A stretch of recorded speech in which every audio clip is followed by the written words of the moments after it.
Дом поэтессы встретил нас прохладой и затхлым воздухом.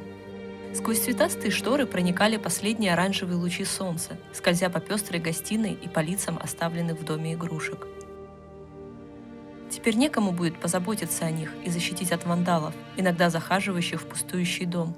Эти ребята не сдерживают желания поиздеваться над плюшевыми жителями. Прямо как в той песне «Зачем мне когда-то нарисовали глаза?».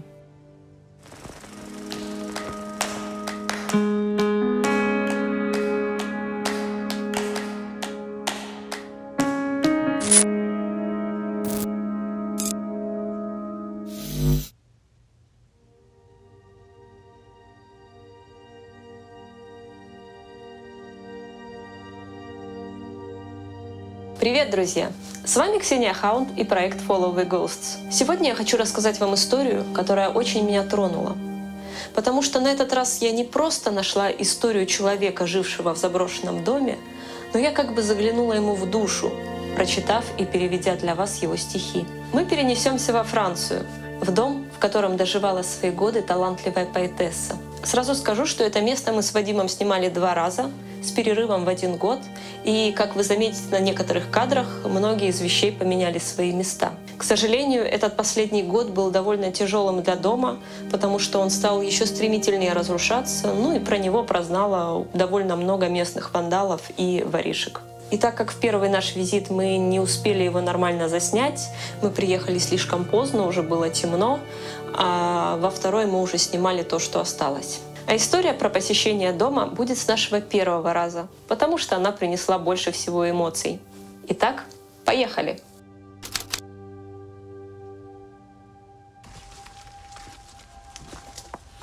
Примыкающие к участку сараи практически превратились в руины, перебираться через которые нужно было с осторожностью.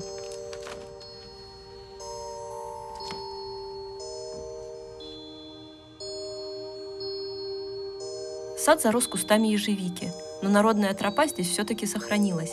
Иногда в доме поэтессы бывали гости, как, например, сегодня.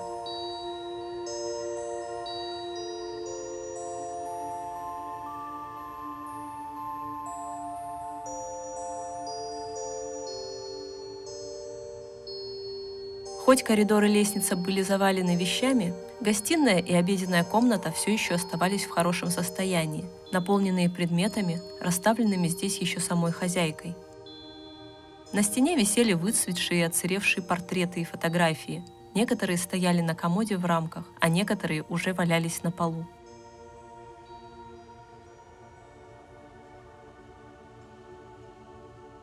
Коллекции кукол и ваз, выстроившихся в ряд на настенных полках. Игрушка-качалка, стоящая посреди комнаты, и ее меньшие плюшевые братья, оставшиеся валяться на диване. Посуда в сервантах и множество книг, прогнувшие своим весом полки, на которых они стоят. Диван и кресла покрывают связанные из разноцветных квадратов пледы. Наверное, хозяйка дома сделала их сама, развлекая себя одинокими вечерами.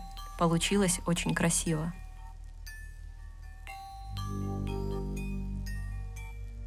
Обеденная комната также оказалась наполнена вещами. Книги на полках в стене, множество посуды, заваленный предметами стол.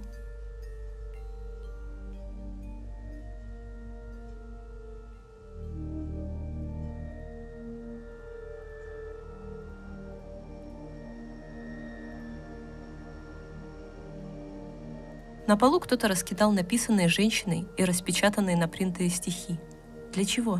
Чтобы ходить по ним ногами, отдавая дань ее памяти и таланту?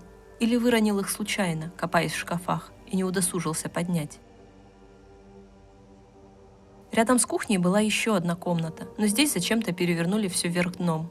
Мужские и женские вещи лежали вперемешку.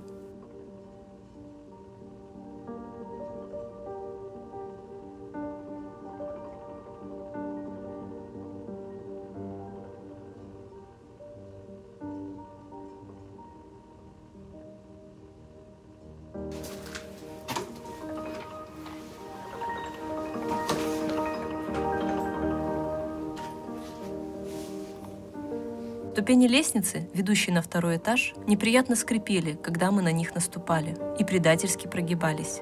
Подняв голову, мы заметили, что в последнем пролете, ведущем на чердак, присутствуют дыры от разъевшей его воды. Крыша дома текла, и, судя по всему, уже довольно давно.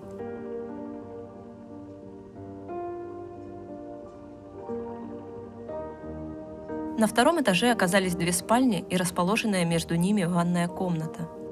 Кровати так и остались заправленными, а с потолка и стен на них осыпались краска и штукатурка.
Потолок был весь в разводах из-за наполненного водой чердака.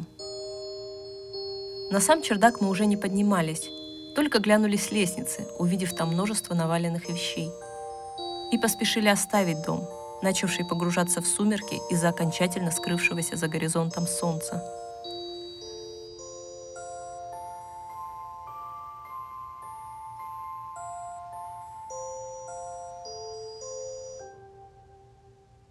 К сожалению, как я сказала раньше, когда мы посетили этот дом во второй раз, выглядел он уже гораздо хуже. Крыша стала больше протекать, лестница сильно обвалилась из-за этого, игрушка-качалка почему-то перекочевала на второй этаж. Ну и, естественно, исчезло много вещей.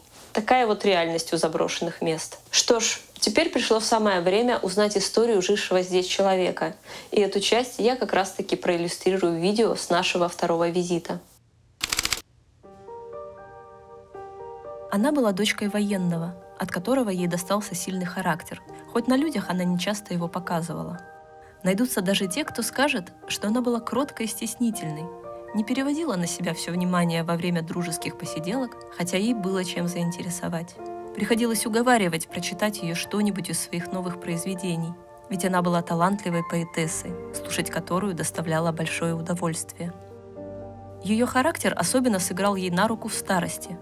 Оставшись без семьи, она вынуждена была сама содержать фамильный дом в центре небольшого французского городка, который очень любила. И отлично с этим справлялась, не прося о помощи и умудряясь поддерживать идеальный порядок и взбираться по всем лестницам. Даже сейчас, спустя 10 лет со дня ее смерти, после визитов вандалов и фотографов, ее дом все еще остается в относительном порядке и хранит напоминания о ее присутствии, а пыль боится укладываться толстым слоем. В 1944 году, в возрасте 18 лет, молодая девушка покинула свой дом и отправилась в ближайший крупный город, чтобы добровольно записаться там санитаркой для раненых на войне. Дочка военного не хотела оставаться в стороне, и ей было важно внести свой посильный вклад. Увлечение поэзией поднимало дух в трудные времена. Тогда она четко для себя поняла, что это любовь на всю жизнь. «Я люблю тебя, как любят ребенка, потому что он улыбается. Я люблю тебя, как любят цветок, потому что он сломается. Я люблю тебя, как любят Аврору, потому что она сияет. Я люблю тебя, как любят листок, потому что он дрожит. Я люблю тебя, как любят лань, потому что она убежит». Позднее в ее жизни появилась семья, и улыбчивая светловолосая дочка в полной мере переняла от мамы ее талант и с ранних лет стала выступать на местных конкурсах со своими стихами. Мама очень гордилась ей. На стене до сих пор висят вывески из старых газет, где дочка, молодая и беззаботная, радуется своим первым победам. Такой она навсегда и осталась. Наверное, Богу захотелось послушать ее стихи лично, и он преждевременно выслал ей приглашение. Такие важные встречи упускать нельзя. Обрушившееся на них горе поэтесса перенесла вместе с мужем. Вскоре он тоже оставил ее, зная, что она непременно справится, и поспешил вслед за дочкой.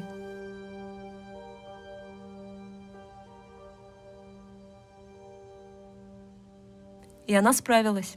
Окруженная большим количеством друзей и знакомых, поэтесса вела довольно активный образ жизни, была главой в поэтической ассоциации и участвовала в общественной жизни города. Сегодня мне трижды по 20 лет, и я хочу насладиться своим временем. Знаю, что все мои проблемы уносятся ветром и остаются в прошлом. Больше ни стеснений, ни медикаментов. Я живу на скорости своих лет. Настал конец для грусти, ревности и мучений. Оставим их для дебютантов. Я же пойду навстречу к своим седым волосам.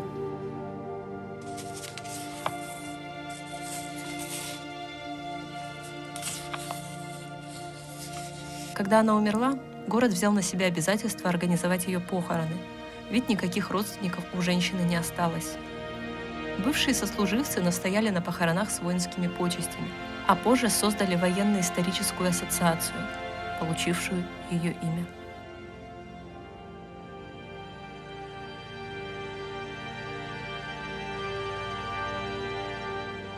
Дом заброшен с момента смерти поэтессы, вот уже более 10 лет. И, скорее всего, срок, после которого муниципалитет может присвоить дом себе, уже прошел. И вот-вот с ним начнут что-то делать. И это замечательно, потому что, признаюсь вам честно, смотреть, как топчут ее стихи, ходят по ее фотографиям, издеваются над игрушками, это просто невыносимо. Вот такая история у нас получилась об этом доме. И надеемся, она и вас не оставила равнодушными. Если это так, не забудьте, пожалуйста, поставить лайк нашему видео. Ну а всем новеньким добро пожаловать на канал. Оставайтесь, будем исследовать заброшенные места вместе. Ну а я с вами прощаюсь. До новых встреч в следующих выпусках. Пока!